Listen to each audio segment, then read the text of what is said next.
श्री शिवाय नमस्तुभ्यं। श्री शिवाय नमस्तुभ्यं। श्री शिवाय नमस्तुभ्यं। श्री शिवाय नमस्तुभ्यं। श्री शिवाय नमस्तुभ्यं। श्री शिवाय नमस्तुभ्यं। श्री शिवाय नमस्तुभ्यं। श्री शिवाय नमस्तुभ्यं। श्री शिवाय नमस्तुभ्यं। जय हो गणपति महाराज आनंद की जय हो। जय हो शिव जी महाराज की जय, पार्वती माता की जय, नंदीश्वर भगवान की जय हो, मूषक जी की जय हो, जय कार्तिकेय भगवान की जय, शिव पुराण की जय हो। श्री शिवाय नमस्तुभ्यं। श्री शिवाय नमस्तुभ्यं। श्री शिवाय नमस्तुभ्यं। श्री शिवाय नमस्तुभ्यं। तौमेव माता च पिता तौमेव बन्धु च सखा तौमेव विद्या द्रविणं तौमेव सर्वं मम देवदेव। श्री शिवाय नमस्तुभ्यं। रुद्र संहिता भाग 2। प्रयाग में समस्त महात्मा मुनियों द्वारा किए गए यज्ञ में दक्ष का भगवान शिव को तिरस्कार पूर्वक शाप देना तथा नंदी द्वारा ब्राह्मण कुल को शाप प्रदान, भगवान शिव का नंदी को शांत करना। ब्रह्मा जी कहते हैं, नारद पूर्व काल में समस्त महात्मा मुनि प्रयाग में एकत्र हुए थे। वहां सम्मिलित हुए उन सब महात्माओं का विधि विधान से बहुत बड़ा यज्ञ हुआ। उस यज्ञ में सनकादि सिद्धगण, देव ऋषि, प्रजापति, देवता तथा ब्रह्म का साक्षात करने वाले ज्ञानी भी पधारे थे। मैं भी मूर्तिमान महातेजस्वी निगमों और आगमों से युक्त हो सपरिवार वहां गया था। अनेक प्रकार के उत्सवों के साथ वहां उनका विचित्र समाज जुटा था। नाना शास्त्रों के संबंध में ज्ञान चर्चाएं, वाद विवाद हो रहे थे। मुने उसी अवसर पर सती तथा पार्षदों के साथ त्रिलोक हितकारी सृष्टिकर्ता एवं सबके स्वामी भगवान रुद्र भी वहां आ पहुंचे। भगवान शिव को आया देख संपूर्ण देवताओं, सिद्धों तथा मुनियों और मैंने भी भक्ति भाव से उन्हें प्रणाम किया और उनकी स्तुति की। फिर शिव की आज्ञा पाकर सब लोग प्रसन्नतापूर्वक यथास्थान बैठ गए। श्री शिवाय नमस्तुभ्यं। भगवान का दर्शन पाकर सब लोग संतुष्ट थे और अपने सौभाग्य की सराहना करते थे। इसी बीच में प्रजापतियों के भी पति प्रभु दक्ष, जो बड़े तेजस्वी थे, अकस्मात घूमते हुए प्रसन्नतापूर्वक वहां आए। वे मुझे प्रणाम करके मेरी आज्ञा ले वहां बैठे। दक्ष उन दिनों समस्त ब्रह्मांड के अधिपति बनाए गए थे, अतः सबके द्वारा सम्माननीय थे, परंतु अपने इस गौरवपूर्ण पद को लेकर उनके मन में बड़ा अहंकार था, क्योंकि वे तत्व ज्ञान से शून्य थे। उस समय समस्त देव ऋषियों ने नतमस्तक हो स्तुति और प्रणाम के द्वारा दोनों हाथ जोड़कर उत्तम तेजस्वी दक्ष का आदर सत्कार किया। परंतु जो नाना प्रकार के लीला विहार करने वाले सबके स्वामी और उत्कृष्ट लीलाकारी स्वतंत्र परमेश्वर उन महेश्वर ने उस समय दक्ष को मस्तक नहीं झुकाया। वे अपने आसन पर बैठे ही रह गए, खड़े होकर दक्ष का स्वागत नहीं किया। महादेव जी को वहां मस्तक झुकाते न देख मेरे पुत्र प्रजापति दक्ष मन ही मन अप्रसन्न हो गए। उन्हें रुद्र पर सहसा क्रोध आया। वे ज्ञान शून्य तथा महान अहंकारी होने के कारण महाप्रभु रुद्र को क्रूर दृष्टि से देखकर सबको सुनाते हुए उत्सवर से कहने लगे। दक्ष ने कहा, ये सब देवता, असुर श्रेष्ठ ब्राह्मण तथा ऋषि मुझे विशेष रूप से मस्तक झुकाते हैं, परंतु वह जो प्रेतों और पिशाचों से घिरा हुआ है, वह महामनस्वी बनकर बैठा है, वह दुष्ट मनुष्य के समान क्यों मुझे प्रणाम नहीं करता? शमशान में निवास करने वाला यह निर्लज्ज जो मुझे इस समय प्रणाम नहीं करता, इसका क्या कारण है? इसके वेदोक्त कर्म लुप्त हो गए हैं। यह भूतों और पिशाचों से सोवित मार्ग तो हो मतवाला बना फिरता है और शास्त्रीय विधि की अवहेलना करके नीति मार्ग को सदा कलंकित किया करता है। इसके साथ रहने वाले या इसका अनुसरण करने वाले लोग पाखंडी, दुष्ट, पापाचारी तथा ब्राह्मणों को देखकर उदंडता पूर्वक उसकी निंदा करने वाले होते हैं। यह समय ही स्त्री में आसक्त रहने वाला तथा रति क्रम में ही दक्ष है, अतः मैं इसे शाप देने को उद्यत हूँ। यह रुद्र चारों वर्णों से पृथक और कुरूप है, इसे यज्ञ से बहिष्कृत कर दिया जाए। यह शमशान में निवास करने वाला तथा उत्तम कुल और जन्म से हीन है, इसलिए देवताओं के साथ यह यज्ञ में भाग न पाए। ब्रह्मा जी कहते हैं, नारद दक्ष की कही हुई यह बात सुनकर भृगु आदि बहुत से ऋषि रुद्रदेव को दुष्ट मानकर देवताओं के साथ उनकी निंदा करने लगे। दक्ष की बात सुनकर नंदी को बड़ा रोष हुआ। उनके नेत्र चंचल हो उठे और वे दक्ष को शाप देने के विचार से तुरंत इस प्रकार बोले। नंदीश्वर ने कहा, अरे रे महामूढ़, तू दुष्ट बुद्धि शठ दक्ष, तूने मेरे स्वामी महेश्वर को यज्ञ से बहिष्कृत क्यों कर दिया? जिनके स्मरण मात्र से यज्ञ सफल और तीर्थ पवित्र हो जाते हैं, उन्हीं महादेव जी को तूने शाप कैसे दे दिया? दुर्बुद्धि दक्ष, तूने ब्राह्मण जाति की चपलता से प्रेरित हो इन रुद्रदेव को व्यर्थ ही शाप दे डाला है। महाप्रभु रुद्र सर्वथा निर्दोष हैं, तथापि तूने व्यर्थ ही उनका उपहास किया। ब्राह्मण धम, जिन्होंने इस जगत की सृष्टि की, जो इसका पालन करते हैं और अंत में जिनके द्वारा इसका संहार होगा, उन्हीं इन महेश्वर रूप को तूने शाप कैसे दे दिया। नंदी के इस प्रकार फटकारने पर प्रजापति दक्ष आरोष से आग बबूला हो गए और उन्हें शाप देते हुए बोले, अरे रुद्र गणों, तुम सब लोग वेद से बहिष्कृत हो जाओ। वैदिक मार्ग से भ्रष्ट महा तथा महर्षियों द्वारा परित्यक्त दो हो पाखंड वाद में लग जाओ और शिष्टाचार से दूर रहो। सिर पर जटा और शरीर में भस्म एवं हड्डियों के आभूषण धारण करके मद्यपान में आसक्त रहो। श्री शिवाय नमस्तुभ्यं। जब दक्ष ने शिव के पार्षदों को इस प्रकार शाप दे दिया, तब उस शाप को सुनकर शिव के प्रिय भक्त नंदी अत्यंत रोष के वशीभूत हो गए। शीलाद पुत्र नंदी भगवान शिव के प्रिय पार्षद और तेजस्वी हैं। वे गर्व से भरे हुए महादुष्ट दक्ष को तत्काल इस प्रकार उत्तर देने लगे।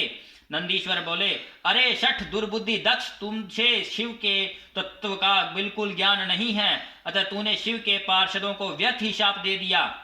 अहंकारी दक्ष, जिनके चित्त में दुष्टता भरी है, उन भृगु आदि भी ब्राह्मणत्व के अभिमान में आकर महाप्रभु महेश्वर का उपहास किया। अतः यहाँ जो भगवान रुद्र से विमुख तुझ जैसे दुष्ट ब्राह्मण विद्यमान है, उनको मैं रुद्र तेज के प्रभाव से ही शाप दे रहा हूँ।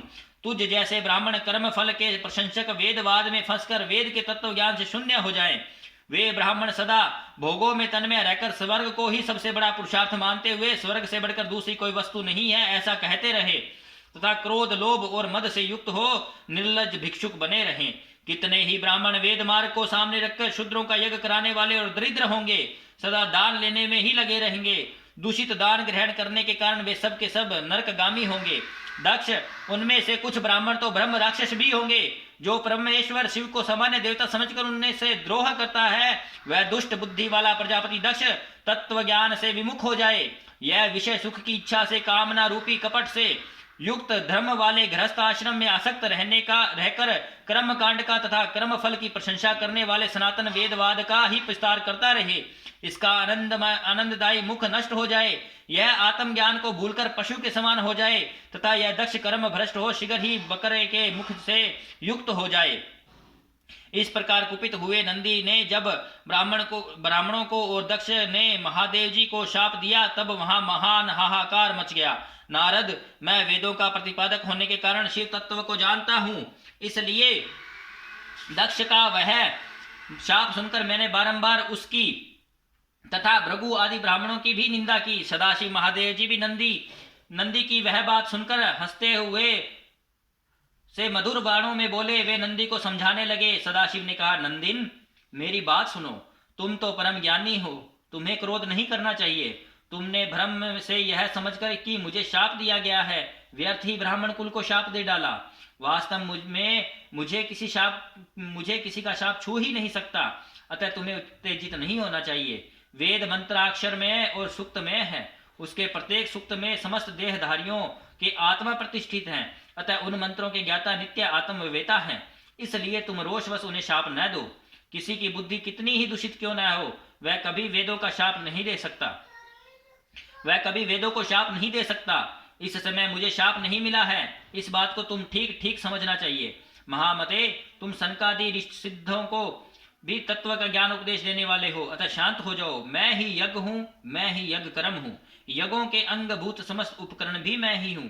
यज्ञ की आत्मा मैं हूँ, यज्ञ परायण यजमान भी मैं हूँ और यज्ञ से बहिष्कृत भी मैं ही हूँ। यह कौन, तुम कौन और ये कौन, वास्तव में सब मैं ही हूँ। तुम अपनी बुद्धि से इस बात का विचार करो। तुमने ब्राह्मणों को व्यर्थ ही शाप दिया है। महामते नंदिन, तुम तत्व ज्ञान के द्वारा प्रपंच रचना का बाध करके आत्मनिष्ठ ज्ञानी एवं क्रोध आदि से शून्य हो जाओ। ब्रह्मा जी कहते हैं, नारद, भगवान शंभु के इस प्रकार समझाने पर नंदिकेश्वर विवेक परायण हो क्रोध रहित एवं शांत हो गए। भगवान शिव भी अपने प्राण प्रिय पार्षद नंदी को शीघ्र ही तत्व का बोध कराकर प्रथम गणों के साथ वहां से प्रसन्नता पूर्वक अपने स्थान को चल दिए। इधर रोष वेश से युक्त दक्ष भी ब्राह्मणों से गिरे हुए अपने स्थान को लौट गए, परंतु उनका चित्त शिव द्रोह में ही तत्पर था। उस समय रुद्र को शाप दिए जाने की घटना समस्त घटना का स्मरण करके दक्ष सदा महान रोष से भरे रहते थे। उनकी बुद्धि पर मूढ़ता छा गई थी। वे शिव के प्रति श्रद्धा को त्याग कर शिव पूजकों की निंदा करने लगे। तात नारद, इस प्रकार परमात्मा शंभु के साथ दुर्व्यवहार करके दक्ष ने भी अपनी जिस दुष्ट बुद्धि का परिचय दिया वह मैंने तुम्हें बता दी। अब तुम उनकी पराकाष्ठा को पहुंची हुई दुर्बुद्धि का वृतांत सुनो, मैं बता रहा हूं। श्री शिवाय नमस्तुभ्यं। दक्ष के द्वारा महान यज्ञ का आयोजन। श्री शिवाय नमस्तुभ्यं। अध्याय 26 समाप्त। दक्ष के द्वारा महान यज्ञ का आयोजन, उसमें ब्रह्मा विष्णु देवताओं और ऋषियों का आगमन, दक्ष द्वारा सबका सत्कार, यज्ञ का आरंभ, दधीचि द्वारा भगवान शिव को बुलाने का अनुरोध और दक्ष के विरोध करने पर शिव भक्तों का वहां से निकल जाना। ब्रह्मा जी कहते हैं, नारद, एक समय दक्ष ने बहुत बड़े यज्ञ का आरंभ किया। उस यज्ञ की दीक्षा लेकर उन्होंने उस समय समस्त देव ऋषियों, महर्षियों और देवताओं को बुलाया। वे सभी उस यज्ञ में पधारे। अगस्त्य, कश्यप, अत्रि, वामदेव, भृगु, दधीचि, भगवान व्यास, भारद्वाज, गौतम, पेल, पराशर, गर्ग, भार्गव, कुकुश, सीत, सुमंतु, त्रिक, कंक और वेशम्पायन ये तथा दूसरे बहुसंख्यक मुनि अपने स्त्री पुत्रों को साथ लेकर मेरे पुत्र दक्ष के यज्ञ में हर्षपूर्वक सम्मिलित हुए थे। इनके सिवा समस्त देवगण, महान अभ्युदयशाली लोकपालगण और सभी उपदेवता अपनी उपकारक सैन्य शक्ति के साथ वहां पधारे थे। दक्ष ने प्रार्थना करके सदल बल मुझे विश्व सत्रष्टा ब्राह्मण को भी सत्य लोक से बुलवाया था। इस तरह भली भांति सादर प्रार्थना करके वैकुंठ लोक से भगवान श्री विष्णु को भी उस यज्ञ में बुलाए गए थे। शिव द्रोही दुरात्मा दक्ष ने उन सबका बड़ा सत्कार किया। विश्वकर्मा ने अत्यंत दीप्तिमान, विशाल और बहुमूल्य दिव्य भवन बनाए थे। दक्ष ने वे ही भवन समागत अतिथियों के ठहरने के लिए दिए। सभी लोग सम्मानित हो उन संपूर्ण भगवानों में यथा योग्य स्थान पाकर ठहरे हुए थे। दक्ष का वह महान यज्ञ उस समय कनखल नामक तीर्थ में हो रहा था। उसमें दक्ष ने भृगु आदि तपोधनों को ऋत्विज बनाया। संपूर्ण मरुद गणों के साथ समय भगवान विष्णु उसके अधिष्ठाता थे। मैं वेद त्रयी की विधि को दिखाने या बताने वाला ब्रह्मा बना था। इसी तरह संपूर्ण दिक्पाल अपने आयुधों और परिवारों के साथ द्वारपाल एवं रक्षक बने थे और सदा कौतूहल पैदा करते थे। समय यज्ञ सुंदर रूप धारण करके दक्ष के उस यज्ञ मंडल में उपस्थित था। महामुनियों में श्रेष्ठ सभी महर्षि समय देव वेदों के धारण करने वाले हुए थे। अग्नि ने भी उस यज्ञ महोत्सव में शीघ्र ही हविष्य ग्रहण करने के लिए अपने सहस्त्र रूप प्रकट किए थे। वह 88,000 ऋत्विज एक साथ हवन करते थे। 64,000 देव ऋषि उद्गाता थे। अधर्वयु एवं होता भी उतने ही थे। नारद आदि देव ऋषि और सप्तऋषि पृथक पृथक गाथ गान कर रहे थे। दक्ष ने अपने उस महायज्ञ में गंधर्वों, विद्याधरों, सिद्धों, 12 आदित्यों, उनके गणों, यज्ञों तथा नागलोक में विचरने वाले समस्त नागों का भी बहुत बड़ी संख्या में विवरण किया था। ब्रह्म ऋषि, राज ऋषि और देव ऋषियों के समुदाय तथा बहुसंख्यक नरेश भी उसमें आमंत्रित थे, जो अपने मित्रों, मंत्रियों तथा सेनाओं के साथ आए थे। यजमान दक्ष ने उस यज्ञ में वसु आदि समस्त गण देवताओं का भी हरवर्ण किया था। कौतुक और मंगलाचार करके जब दक्ष ने यज्ञ की दीक्षा ली तथा जब उनके लिए बारंबार सवसती वाचन किया जाने लगा, तब वे अपनी पत्नी के साथ बड़ी शोभा पाने लगे। इतना सब करने पर भी दुरात्मा दक्ष ने उस यज्ञ में भगवान शंभु को नहीं आमंत्रित किया। उनकी दृष्टि में कपालधारी होने के कारण वे निश्चय ही यज्ञ में भाग पाने योग्य नहीं थे। सती प्रजापति दक्ष की प्रिय पुत्री भी थी, तो भी कपाल की पत्नी होने के कारण दोषदर्शी दक्ष ने उन्हें अपने यज्ञ में नहीं बुलाया। इस प्रकार जब दक्ष का वह यज्ञ महोत्सव आरंभ हुआ और यज्ञ मंडप में आए हुए सब ऋत्विज अपने अपने कार्य में संलग्न हो गए, उस समय भगवान शंकर को उपस्थित न देख शिव भक्त दधीचि का चित्त अत्यंत उद्विग्न हो उठा और वे यों बोले। दधीचि ने कहा, मुख्य देवताओं तथा महर्षियों, आप सब लोग प्रशंसा पूर्वक मेरी बात सुनो। इस यज्ञ महोत्सव में भगवान शंकर नहीं आए हैं। इसका क्या कारण है? यद्यपि ये देवेश्वर बड़े बड़े मुनि और लोकपाल यहाँ पधारे हैं, तथापि उन महात्मा पिनाक पाणी शंकर ने बिना यह यज्ञ अधिक शोभा नहीं पा रहा है। बड़े बड़े विद्वान कहते हैं कि मंगलमय भगवान शिव की कृपा दृष्टि से ही समस्त मंगल कार्य संपन्न होते हैं। जिनका ऐसा प्रभाव है वे पुराण पुरुष वृषभ ध्वज परमेश्वर श्री नीलकंठ यहाँ क्यों नहीं दिखाई दे रहे? दक्ष, जिनके द्वारा संपर्क आने पर जिनके संपर्क में आने पर अथवा जिनके स्वीकार कर लेने पर भी अमंगल भी मंगल हो जाता है तथा जिनके 15 नेत्रों से देखे जाने पर बड़े बड़े नगर तत्काल मंगलमय हो जाते हैं, उनका इस यज्ञ में पदार्पण होना अत्यंत आवश्यक है। इसलिए तुम्हें समय ही परमेश्वर शिव को यहाँ शीघ्र बुलाना चाहिए, अथवा ब्रह्मा प्रभावशाली भगवान विष्णु, देवराज इंद्र, लोकपाल गणों और ब्राह्मणों और सिद्धों की सहायता से सर्वथा प्रयत्न करके इस समय यज्ञ की पूर्ति के लिए तुम्हें भगवान शंकर को यहाँ ले आना चाहिए। आप सब लोग उस स्थान पर जाएं जहाँ महेश्वर देव ने विराजमान हैं, वहां से दक्ष नंदिनी सती के साथ भगवान शंभु को तुरंत यहाँ ले आए। देवेश्वरों, जगदम्बा सहित वे परमात्मा शिव यदि यहाँ आ गए तो उनसे सब कुछ पवित्र हो जाएगा। उनके स्मरण से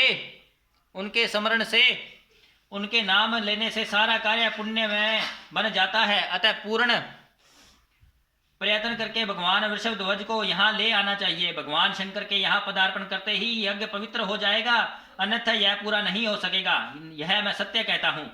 दधीची का यह वचन सुनकर दुष्ट बुद्धि वाले मूढ़ दक्ष हंसते हुए से रोष पूर्वक कहा, भगवान विष्णु संपूर्ण देवताओं के मूल है, जिनमें सनातन धर्म प्रतिष्ठित है। जब इनको मैंने सादर बुला लिया है तब इस यज्ञ कर्म में क्या कमी हो सकती है? जिनमें वेद यज्ञ और नाना प्रकार के समस्त कर्म प्रतिष्ठित हैं, वे भगवान विष्णु तो यहाँ आ ही गए हैं। इनके सिवा सत्य लोक से लोक पितामह ब्रह्मा वेदों उपनिषदों और विविध आगमों के साथ यहाँ पधारे हैं। देवगणों के साथ समय देवराज इंद्र का भी शुभागमन हुआ है तथा आप जैसे निष्पाप महर्षि भी यहाँ आ गए हैं। जो महर्षि यज्ञ में सम्मिलित होने के योग्य, शांत और सुपात्र हैं, वेद और वेदार्थ के तत्व को जानने वाले हैं और दृढ़ता पूर्वक व्रत का पालन करते हैं, वे सब और समय आप भी जब यहाँ पदार्पण कर चुके हैं, तब हमें यहाँ रुद्र से क्या प्रयोजन? विप्रवर, मैंने ब्रह्मा जी के कहने से ही अपनी कन्या रुद्र को ब्याह दी थी। वैसे मैं जानता हूँ हर कुलीन नहीं है, उनके न माता है न पिता, वे भूतों प्रेतों और पिशाचों के स्वामी हैं, अकेले रहते हैं। उनका अतिक्रमण करना दूसरों के लिए अत्यंत कठिन है। वे आत्म प्रशंसक, मूढ़, जड़, मौनी और ईर्ष्यालु है, इस यज्ञ कर्म में बुलाए जाने के योग्य नहीं है, इसलिए मैंने उनको यहाँ नहीं बुलाया है। अतः दधीची जी, आपको फिर कभी ऐसी बात नहीं कहनी चाहिए। मेरी प्रार्थना है कि आप सब लोग मिलकर मेरे इस महान यज्ञ को सफल बनावें। दक्ष की यह बात सुनकर दधीची ने समस्त देवता और मुनियों के सुनते हुए यह सार गर्भित बात कही। दधीची बोले, दक्ष, उन भगवान शिव के बिना यह महान यज्ञ अयज्ञ हो गया। अब यह यज्ञ कहलाने योग्य नहीं रह गया। विशेषतः इस यज्ञ में तुम्हारा विनाश हो जाएगा। ऐसा कहकर दधीची दक्ष की यज्ञशाला से अकेले ही निकल पड़े और तुरंत अपने आश्रम को चल दिए। तदंतर जो मुख्य शिव भक्त तथा शिव के मत का अनुसरण करने वाले थे, वे भी दक्ष को वैसा ही शाप देकर तुरंत वहां से निकले और अपने आश्रमों को चले गए। मुनिवर, दधीची तथा दूसरे ऋषियों के उस यज्ञ मंडप से निकल जाने पर दुष्ट बुद्धि शिवद्रोही दक्ष ने उन मुनियों का उपहास करते हुए बोला, दक्ष बोला, जिन्हें शिव ही प्रिय हैं, वे नाम मात्र के ब्राह्मण दधीची चले गए। उन्हीं के समान जो दूसरे थे, वे भी मेरी यज्ञशाला से निकल गए। यह बड़ी शुभ बात हुई। मुझे सदा यही अभिष्ट है। देवेश, देवताओं और मुनियों, मैं सत्य कहता हूँ, जिनके चित्त की विचार शक्ति नष्ट हो गई है, जो मंद बुद्धि है और मिथ्यावाद में लगे हुए हैं, ऐसे वेद बहिष्कृत दुराचारी लोगों को यज्ञ कर्म में त्याग ही देना चाहिए। विष्णु आदि आप सब देवता और ब्राह्मण वेदवादी हैं, अतः मेरे इस यज्ञ को शीघ्र ही सफल बनावे। ब्रह्मा जी कहते हैं, दक्ष की यह बात सुनकर शिव की माया से मोहित हुए समस्त देवऋषि उस यज्ञ में देवताओं का पूजन और हवन करने लगे। मुनीश्वर नारद इस प्रकार इस यज्ञ को जो शाप मिला उसका वर्णन किया। अब यज्ञ के विध्वंस की घटना को बताया जाता है, आदर पूर्वक सुनो। अध्याय 27 समाप्त। श्री शिवाय नमस्तुभ्यं। श्री शिवाय नमस्तुभ्यं। श्री शिवाय नमस्तुभ्यं। ओम जय शिव ओंकारा, प्रभु जय शिव ओंकारा। ब्रह्मा विष्णु सदा शिव अर्धांगी धारा। ओम जय शिव ओंकारा। एकानन चतुरानन पंचानन राजे। हंसासन गरुड़ासन वृषवाहन साजे। ओम जय शिव ओंकारा। दो भुज चार चतुर भुज दस भुजे अति सोहे। तीनों रूप निरखता त्रिभुवन जन मोहे। ओम जय शिव ओंकारा। अक्षमाला वनमाला मुंडमाला धारी। चंदन मृग मद सोहे फूल शुभकारी। ओम जय शिव ओंकारा। श्वेतांबर पीतांबर बाघंबर अंगे। तनकादिक ब्रह्मादिक भूतादिक संगे। ओम जय शिव ओंकारा। कर के मध्य कमंडलु चक्र त्रिशूल धरता। जग करता जग हरता जग पालन करता। ओम जय शिव ओंकारा। ब्रह्मा विष्णु सदा शिव जानत अविवेका। प्रणवाक्ष में शोभित ये तीनों एका। ओम जय शिव ओंकारा। त्रिगुण स्वामी जी की आरती जो कोई जन गावे। कहत शिवानंद स्वामी मन वांछित फल पावे। ओम जय शिव ओंकारा।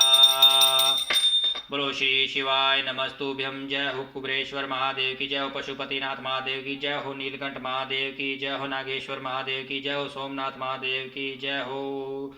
महाकाल की जय हो। केदार शिव की जय हो। जय हो जय हो जय हो। हर हर महादेव शिव शंभु।